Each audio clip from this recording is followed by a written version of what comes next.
Hi guys, and welcome to another episode of Iggy's Bodybuilding Camp. In today's video, I wanted to talk about 3 mistakes that people tend to make when they're on a fat loss diet. Now, the reason I decided to do this video, to give you a bit of a backstory, I used to be extremely overweight. I'm 5'8" and I had a 38-inch waist.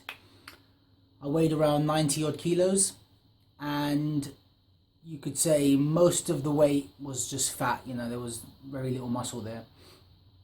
I now weigh about 74 kilos. I have a 28-inch waist, and I have a significant amount of muscle, and I walk around at around about 10% body fat pretty much all year round. Now, in my journey from fat to fit, you could call it, I went through a whole variety of different diets, while I was educating myself via the internet. And I tried all these different approaches, from no carb keto dieting to low carb to carb cycling, intermittent fasting. I've pretty much tried everything you can imagine. And the best solution that I found is obviously my flexible dieting, which I've promoted in many of my videos.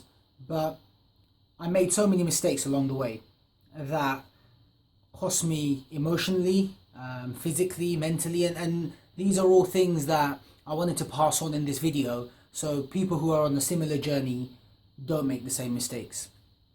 So, without much further ado, mistake number 1 that majority of people make is they don't track their calories. Nowadays, we track everything, right? We're tracking the amount of friends we have on Facebook, the amount of petrol you put in your car, the amount of money you have in your account, right? You even track the amount of data that's left on your weekly or monthly allowance on your phone. So we're tracking everything. So it only makes logical sense that we should be tracking our calories. The only way that you can lose fat is to be in a calorie deficit, and that involves watching how much food you're getting in. Now, if you try and guesstimate, that might work for some people if they're very consistent with the meals that they're having, so they've worked out that a certain number of meals and then they're tracking their weight. But at the end of the day, if you aren't tracking your calories, you don't really know what's going in. Your input of calories has to be less than your outgoing. You have to burn more calories than you're taking in. And if you really want to be able to track that, if you really want to see that progress, if you really want to be able to be effective at gradually losing weight in a healthy way, then that is the key. And nowadays, you have MyFitnessPal.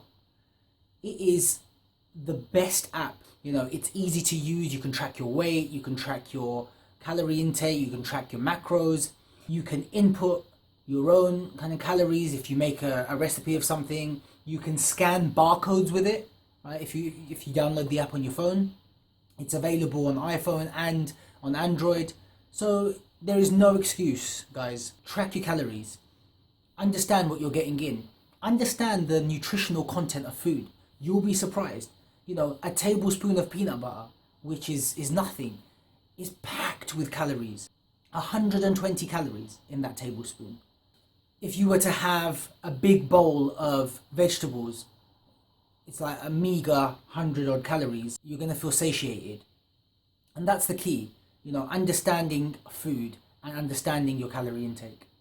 Second mistake that people make when they're dieting is doing too much cardio.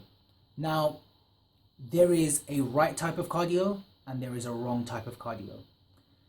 The right type of cardio is high intensity interval training, where you're doing, an intense burst of exercise, which takes a lot of effort, followed by a period of rest and continuing to do that, and not for long because it's extremely demanding. Or just doing a very slow, steady state cardio, uphill walking for a longer period of time. Anything that involves a steady walking pace effectively, that's also a great way. The one you want to avoid, which a lot of people tend to do, jogging for a long period of time. That is extremely negative, especially if you're trying to lose fat. Let me give you an example. Look at a long distance runner like Mo Farah. He is pretty much a stick. There's no muscle on him. What he has is a great cardiovascular system, heart and lungs. But his body has effectively realized that in order for him to be good at long distance running at that pace, he needs to shed all the muscle. And his body's adapted. Look at a sprinter, on the other hand. What a sprinter does is effectively high intensity interval training. He sprints hard and fast for a short period of time, then he takes a long rest, then he sprints hard and fast, and he probably does that, 5 or 6 times during his training. You look at a sprinter's physique, shredded, muscular, because the body's realized that for that power, you need muscle. So it adapts and ensures that it's retaining as much muscle as possible, and if anything, growing, packing on that muscle to make it more effective. So your body's adapted to the type of cardio you're doing. Now, what a lot of people tend to do when they're trying to lose fat is they do a ton of this middle distance running cardio or middle paced cardio. And what it does is your body releases a chemical called cortisol, which is released when you're under a lot of stress. And that effectively just eats through muscle, right? And it's the body's reaction to the type of exercise you're doing. Now, the less muscle you have, the lower your basal metabolic rate. And your basal metabolic rate is what determines how many calories you need to be consuming to stay where you are effectively, right? It's at rest, doing nothing. This is how many calories you need. Now, you want, if you're trying to burn fat, for that to be as high as possible. For that to be, at its maximum, at its peak. You don't want that to be super low, because then your calories are going to have to be even lower, which is going to make it really, really difficult. When you stop that type of cardio, you're pretty much, that's the end of your calorie burning. Whereas with high intensity interval training, you stop training, and for the next 24 to 48 hours, you are burning hourly more calories than you would have done with any other type of cardio that you've done. So every hour, if you were normally burning, let's say 100 calories per hour, rough random number, you might be burning 120 or 150 calories per hour. So accumulate that over the course of the next 24 hours while your body is recovering and healing and all of that. And you've burnt a shed load more calories than you would have done, even though you've only done a short period of exercise. With the slow, steady state cardio, you don't have any kind of afterburn after the exercise, but what you do is you're burning calories during, which is good. And because it's such little stress on your body and your central nervous system, it doesn't actually affect the amount of muscle you have. Your body doesn't feel the need to adapt. You're not releasing cortisol effectively. So your body holds onto the muscle because it's not getting in the way of you being able to walk. And it targets that fat. So that's all I'm going to say about it. I went on a bit longer than I wanted to, but it's really important to understand the type of cardio that you're doing and doing it right. The third mistake that a lot of people make when they're doing a fat loss diet is they cut calories too aggressively. What you want to do is keep your metabolism as healthy as possible when you are on a diet, right? Because the first thing that's going to go is your metabolism. Let me illustrate. Let's say, for example, on a day, you burn on average 3,000 calories, right? If you suddenly drop that from 3,000 to 1,500, you've halved your calories, what's going to happen is this. You will lose water weight, you'll lose some fat for the first couple of weeks, right? You'll see that dip in your weight. Great. But after about 2 weeks, maybe even 3 if you're lucky, your body will adapt its metabolic rate to the amount of calories you're getting in. Because it will say, for the last 2 weeks, I've only been getting 1,500 calories. And it's assuming that that's what you're going to get for the foreseeable future. So it slows down your body's metabolic rate.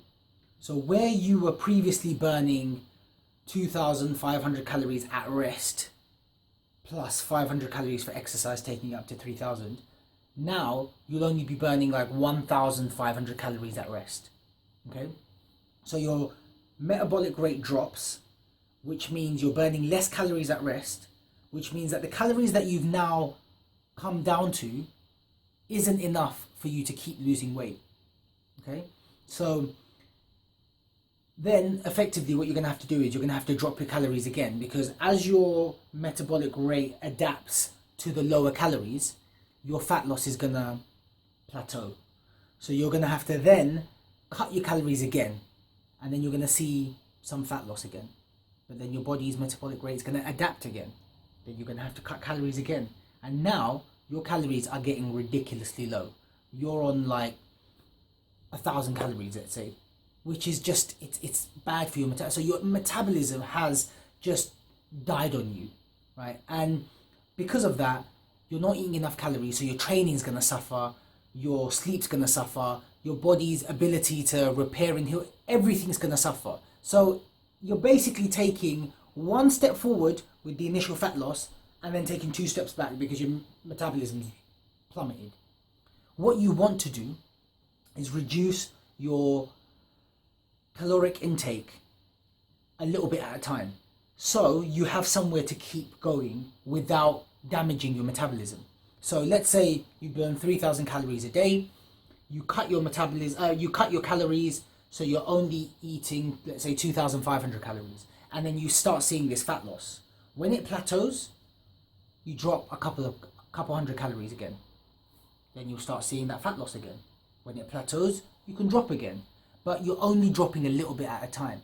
And because you haven't dropped so aggressively, you will be able to continue to drop and stay at a fairly healthy kind of caloric intake for the day without it being, detrimental to you.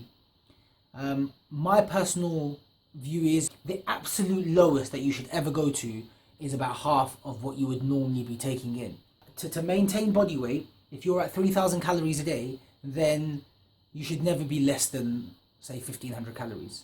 And doing that, I've managed to continually lose fat. If you've got to that halfway point and you start to plateau, I think it's time to come off your diet, your cut, get back to your kind of healthy metabolism again, and then start again. And that works, and that's just my personal experience. So guys, that is 3 mistakes that a lot of people tend to make when they're trying to lose weight, and specifically fat. Hope that was helpful and insightful. Hope you enjoyed the video. Please remember to comment, like, share and subscribe. Continue to live the life, be the best version of yourself that you can be, and I will see you next time.